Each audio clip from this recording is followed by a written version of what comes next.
A pergunta é clara, Santos é igreja? Perfeito. Qual é a documentação que o senhor tem para falar que aquela última trombeta não é a última? Com a devida vênia ao senhor, a documentação primária que é a Bíblia. Ok, ótimo. Qual o texto? O texto de 1 Coríntios capítulo 15, fala a respeito da diferença.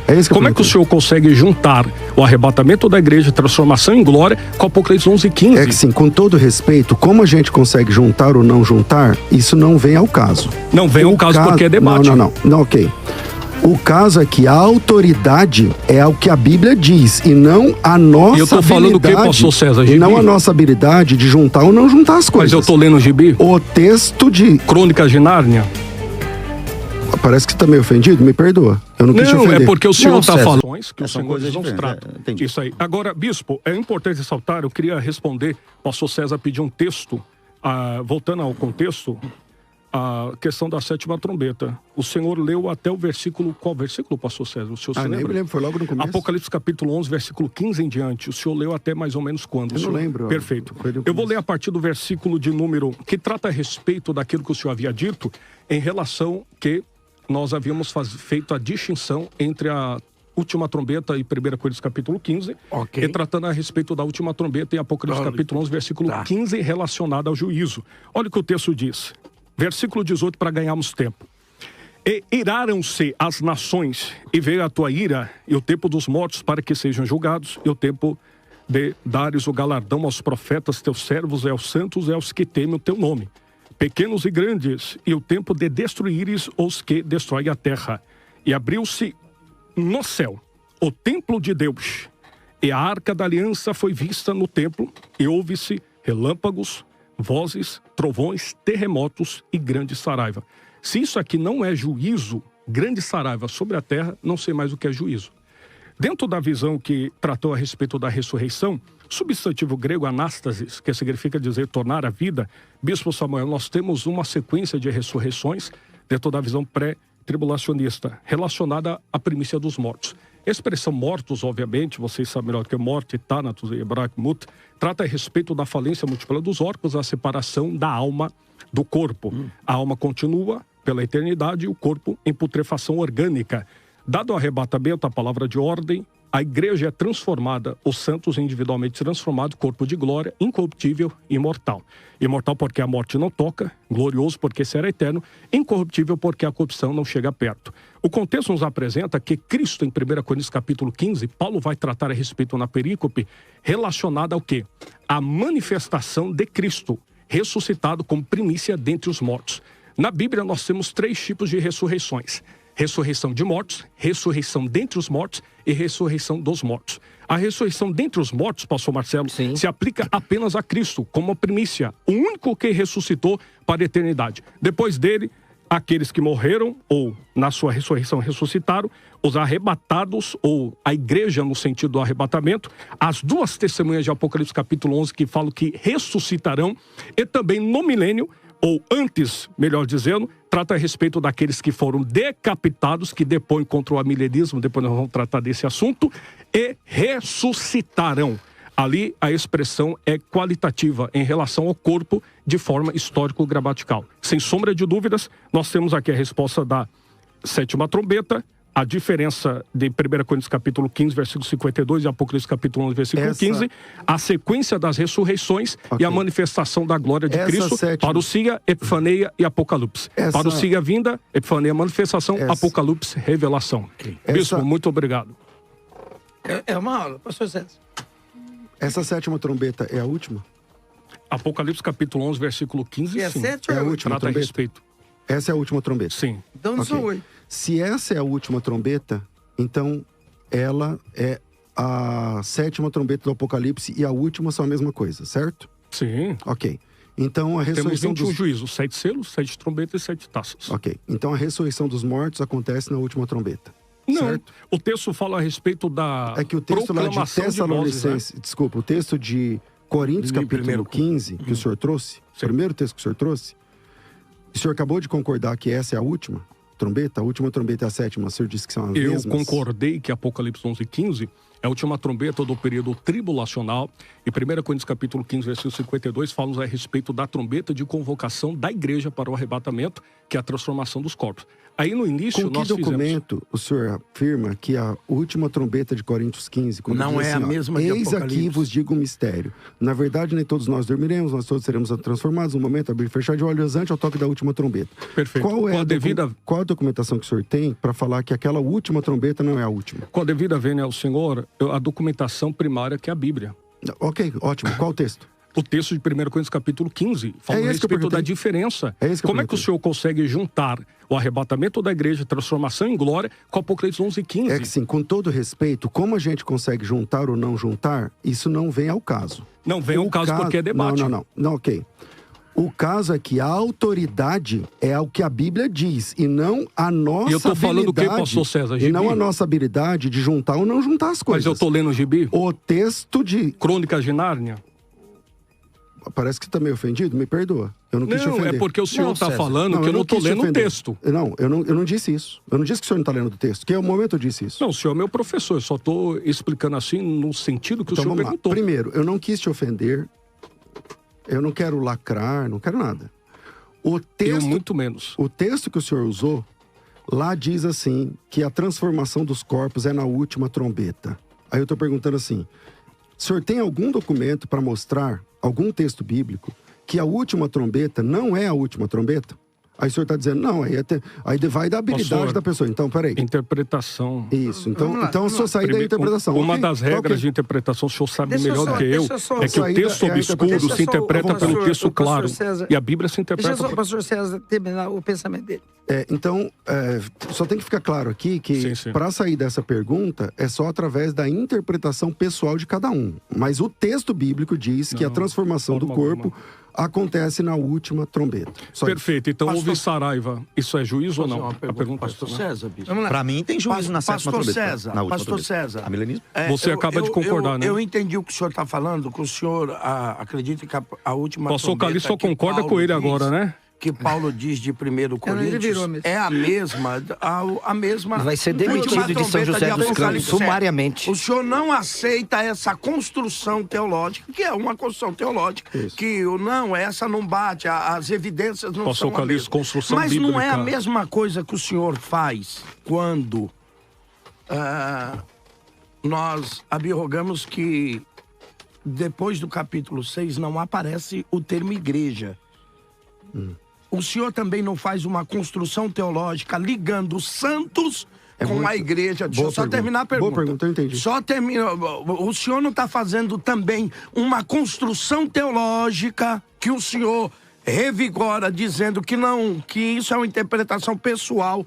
O senhor também não está fazendo a mesma coisa quando o senhor acha santos, quando o senhor acha eleitos, e o senhor liga isso à igreja, sem que o termo igreja apareça do capítulo 4 e diante? Bom, é só apresentar a palavra igreja depois do capítulo 19. Onde ela aparece? É no versículo 15 do capítulo 22, não, é o senhor aparece. Que tem que responder, é uma pergunta. Entendeu? Então, a igreja, ela... Primeiro, a palavra igreja, ela aparece lá no texto do Apocalipse, nas cartas de Jesus às igrejas. Pronto. Agora, alguém vai negar que os servos de Deus são aqueles que servem a Jesus? Mas alguém isso não é uma construção teológica? Não é uma construção teológica. É uma interpretação da palavra. Não é o mesmo Construção caso. teológica é quando você lê uma verdade e pega mais dois textos e fala assim, ó, a partir disso aqui é assim. É isso. Eu não estou fazendo isso. Quando a Bíblia fala eclectos, obviamente está falando de eleitos. Quem são os eleitos na Bíblia? Muitos são chamados, poucos são escolhidos. Quem são os escolhidos na Bíblia? Eu entendo que são salvos. Se alguém disser que não é salvo, aí a gente pode debater o assunto. Mas é interessante, não é uma manobra teológica. Qual a forma que o senhor acaba de Só completar o César, você fala. Só completar o César, você fala. O termo igreja não aparece no capítulo 4, 18, mas também não aparece do 19 a 22, etc. E não aparece também do 4 ao 18 dizendo que ela está no céu. Então também é implícito. Mas o senhor não acha que isso é uma lógica? Se ela não é mais citada, é porque ela não está. Por exemplo, ela também não é citada. Eu posso citar o nome de todos que estavam no debate, mas se o senhor sair 5 minutos no final, o senhor não terá suas considerações finais. A palavra igreja também não aparece. O senhor estava, mas não está mais. A palavra igreja também não aparece em 1 e 2 Pedro e Judas também. Essas cartas, então, não foram para a igreja. Se eu tenho um sinônimo lógico com mais de 60 versículos, chamando chamando a igreja no Novo Testamento de santos. Eu gostaria de responder essa questão. Qualquer pessoa que aceita Cristo é santo. Ponto final. Exatamente. E quem aceita Jesus é quem? A igreja ou não? A igreja. Bom, note bem, eu tenho um pouco de dificuldade. Você sabe, Mateus, e César também sabe, que quando o texto de, por exemplo, Apocalipse 13:7, né, cita os santos, tem uma letrinha lá. E essa letra vai remeter ao texto de Daniel. Mateus, você é um biblista. Não, eu ri porque eu achei engraçado. Você Você faz a gente rir e depois você vem cá. Vamos citar lá o texto. Por exemplo, é uma citação de Daniel capítulo 13, verso 7. Por exemplo, olha, os Salmos 16 diz assim, diga aos santos que estão na terra. Ali era a igreja, Mateus? Não, é só... Responde, Mateus, não, objetivamente. De Daniel 7. Objetivamente. Os santos que estão na terra de Salmos 16 é a igreja? Só escuta, os santos... Ele não responde, bispo. Fala pra ele responder pra mim. Normalmente quando ele não responde é porque não tem... Isso aqui é uma luta. Quem é? Então, Marcelo, quem é? Deixa comigo que eu respondo. Os Daniel... Não, eu quero que ele responda, pastor César. Rapidinho. Os santos de Daniel 7 são aqueles que vão herdar o reino eterno. Quem herda o reino eterno? Essa é a pergunta. Todo aquele que está em Cristo. A igreja reina o reino eterno? Todo aquele que está em Cristo. Não, isso é uma palavra sua, uma interpretação sua. Quem que vai herdar o reino eterno? Bom, aqui está outra diferença primária, bispo Vamos lá, Samuel. Vamos ouvir a explicação do pastor César para não perder o ponto. Então vamos lá. Primeiro, em Daniel capítulo 7... Desculpa, César. Em Daniel capítulo 7 aparece lá a besta fazendo guerra aos santos. É verdade. E esse é um texto correlato de Apocalipse 13. Concordo com o pastor Marcelo. Mas veja o que está dizendo no versículo 15 de Daniel 7. Quanto a mim, Daniel, meu espírito ficou alarmado dentro de mim, a minha cabeça se perturbou, eu cheguei aos que estavam perto de mim e pedi a verdade acerca daquilo. O Daniel queria entender a visão. E aí, ele diz assim, o anjo diz assim para ele me disse e me fez saber a interpretação dessas coisas. Esses grandes animais são 4, e são 4 reis que se levantarão da terra. Mas os santos são aqueles que receberão o reino e o possuirão para sempre. Ou seja, Daniel está dizendo que os santos perseguidos aqui são aqueles que herdarão o reino e possuirão para sempre. Mas, pastor César... Quem são essas pessoas que vão herdar o reino e herdar para sempre? Quando Daniel falou isso, ele estava pensando na igreja, pastor César? É que assim, não é Daniel falando aqui. Vamos lá, de novo. Sim, mas é uma visão. visão. De novo. O Daniel não entendeu. Ok. O Daniel não entendeu e perguntou, eu não estou entendendo essa visão. Olha... O anjo que estava revelando disse assim, eu vou te explicar porque você não tem cognicidade para entender. Os santos do Altíssimo bonito, hein? São aqueles que receberão o reino e o possuirão para todo sempre. O pessoal que vai herdar o reino para todo sempre está lá em Apocalipse 22, versículo 5. Essa é a igreja de Cristo. Ok, o pastor César, eu me torno pós-tribulacionista agora se o senhor me mostrar uma vez nas cartas joaninas João usando a terminologia santos para a igreja. Mostra para mim no texto. Mas por que tem que usar? O João tem que usar a palavra santos. Então João inovou no Apocalipse? João inovou no Apocalipse, então? Olha, porque o senhor disse que santos é a igreja. Mas não fica difícil João escreveu Pastor César. João escreveu Apocalipse capítulo 2 e 3 falam a respeito de 13 vezes, se eu não me engano, o pastor Marcelo pode me corrigir, em relação à igreja, termo igreja, eclesia. Agora, do capítulo de número 6 ao 18, a expressão é santos eleitos, que falam a respeito, que é indicado também a nação de Israel. Olha que interessante. No Antigo Testamento também temos essa expressão. Só que João escreveu, não foi para Israel, foi para Éfeso, Esmirna, Pérgamo, Perfeito. Por que João não ratifica a igreja depois? Se João escreveu por causa da revelação, essas coisas que hão de acontecer. Meu varão. Gravata bonita. Obrigado. Escuta. Se João escreveu para a igreja o Apocalipse, por que é que santos seriam judeus? Pelo se o fato... destinatário... Se o Mateus, todo aquele que está em Cristo é santo. E você não respondeu minha pergunta. Todo aquele que está em Cristo é igreja? Salmo 16 Mas nós estamos falando do Novo Testamento. Me mostra no Novo Mas Testamento. então vamos anular o Antigo, claro então? Que não, né, Marcelo? Você sabe que não. Todo o Novo Testamento chama a igreja de santos. Eu tenho um ponto aqui que eu queria fazer a pergunta para vocês.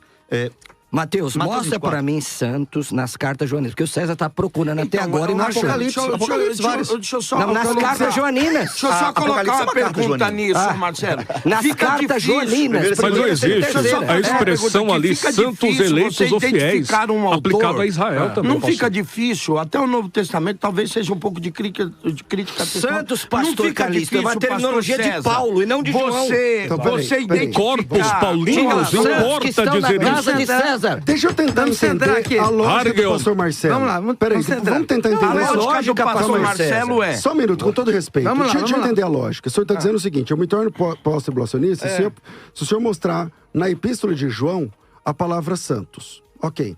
Qual que é essa lógica? Eu não entendi. Não, mostra pra mim. Então, qual que é essa lógica? Eu aprendi então, com o posso senhor. completar a pergunta, pastor Mostra César? o texto pra mim de João se referindo à igreja nos evangelhos, não é? Sentido a pergunta do pastor Marcelo. Nas cartas joaninas, santos. No texto grego, eclectos, por exemplo? Não, eclectos é eleito, então, pastor César. Então vamos lá. Santos é rágios. Ok, mas a palavra santos para João... Eu não entendi a sua lógica. É assim, por que pastor você César quer que eu tenha que mostrar um texto? Qual é a discussão? Mas a lógica... Mas não é você que pede pra mostrar o texto? O senhor me permite. Agora eu não posso pedir? Sou eu que peço para mostrar o texto. Obrigado por lembrar. Sim. Só que eu não entendi a lógica da sua pergunta. Onde você quer chegar? Não entendi. Então, deixa eu dar a lógica. Argumentação, se me permite, eu compreendi. Nós defendemos que a igreja não aparece o termo ali em Apocalipse capítulo 4. Marcelo, deixa eu colocar a pergunta aqui, porque o César não quer me ouvir. O contexto nos importa dizer que eleitos, fiéis e santos trata a respeito também de Israel. Não, César, é porque semanticamente Santos é separado. Pastor César, Santos também se aplica separado. A nação de Israel será separada. César, como é que eu identifico um autor? No período tribulacional. Ora, César, tá na lógica os textos. Como é que eu identifico um autor? Primeiro eu quero entender a lógica de vocês. Então a lógica é essa. Vocês querem que a palavra santo apareça na Bíblia se referindo não é vocês. O senhor não acha estranho que um autor como João mude totalmente a sua forma de expressão ele não tá entendendo. Escrita? Ele não tá entendendo. Se eu ler os tratados do pastor César, eu vou sempre captar, aqui é o César falando, porque o senhor tem uma forma literária de falar. O que nós estamos tentando... João, ele muda abruptamente. O que nós estamos dizendo pro senhor é que João não deixa rastro nenhum em todas as suas cartas usando o termo santo para a igreja. Por que ele mudou? Tá ok. A igreja, termo. Eu acho que eu estou entendendo a lógica da pergunta. A lógica da pergunta. Então vamos lá. Primeiro, os termos para a igreja são sempre intercambiáveis o tempo inteiro. A palavra igreja, a palavra salvo, a palavra eleito, a palavra santos. Essas palavras, o tempo inteiro, são atribuídas à igreja. Todo mundo concorda, ok? Concordo com o senhor. Se todo mundo concorda, já está resolvida a questão. Não está resolvido não, o senhor está fugindo da pergunta. Nem sempre, querido pastor César. Eu quero que o senhor me explique como é... Não, eu quero que o senhor me explique como é que um autor bíblico muda completamente a sua forma de escrita e as suas palavras no último livro que ele escreve. Não tem lógica. A lógica é que ele siga o padrão natural que ele sempre escreveu. E esse termo santo, João nunca usou nas suas cartas para se referir à igreja. Então vamos resolver. Essa é a pergunta. Tá ok, vamos resolver. Então, Capítulo 18, versículo 20 do Apocalipse diz assim, exultai sobre ela, ó céus, e vós, santos, apóstolos. Isso aqui não é a igreja? Isso é João escrevendo. Santos e apóstolos, não é a igreja? O apóstolo não é mais igreja? Pastor César, acho que o senhor não entendeu. Eu disse não, nas cartas joaninas, pastor César. É que assim, eu queria ter entendido a lógica da pergunta, agora eu entendi. Entendeu. E a pergunta é inteligente. Você está dizendo o seguinte, peraí. Por que João vai falar santos no Apocalipse? Isso, ele nunca falou, você entendeu? Eu entendi. Você é um cara inteligente. Educado. Sim. Então, eu tô entendendo. Me chamou de mal educado agora? Chamei. Tá certo. Mas de vez em quando foge vamos lá. Eu entendi a pergunta e a pergunta... Eu entendi a pergunta e a pergunta é inteligente. Vocês estão dizendo o seguinte, porque às vezes que a palavra santos aparece no Apocalipse, não pode se referir à igreja. Por quê? Porque nas epístolas ele não usa a palavra santos. Ok, bom argumento. Parabéns. Agora eu vou resolver essa questão. Ok. Em Apocalipse 18, versículo 20, está escrito assim, exultai sobre ela os céus, e vós, santos, apóstolos. Mas ele não disse santos, profetas, porque Deus contra ela julgou a vossa causa. Aqui nesse texto... Ele está falando para a igreja na terra ou no céu? Não importa. Aqui nesse texto, importa. O apóstolo João... É complicado quando não importa. Julguem todos que estão ouvindo. Se a pergunta é, se o João se refere à igreja como santos, Apocalipse 18? Isto está resolvido. Mas, Apocalipse 18, César, pastor César. Próxima. Pastor César, então vamos continuar nessa pergunta aí. Não, a vírgula que tem no próprio texto aí, não diz santo é uma coisa, apóstolo é outra. Não estou dizendo pessoa que apóstolo não é santo, mas a gente tem que obedecer o próprio termo do português. Santo, vírgula, pastor César, apóstolo, qual texto o senhor leu? Vírgula. 18, 20. Não é Obrigado. isso? É que o texto grego não tem vírgula. Hã? O texto grego não tem vírgula. Nos originais não. Mas aí eu volto àquilo que o senhor ficou mesmo devendo constrói. aqui o Mateus, leitor natural, meu bispo Samuel que não Ferreira, tem a ciência meu confrade, e a competência que o senhor tem ao ler. Se inscreva no canal, dê um like e compartilhe.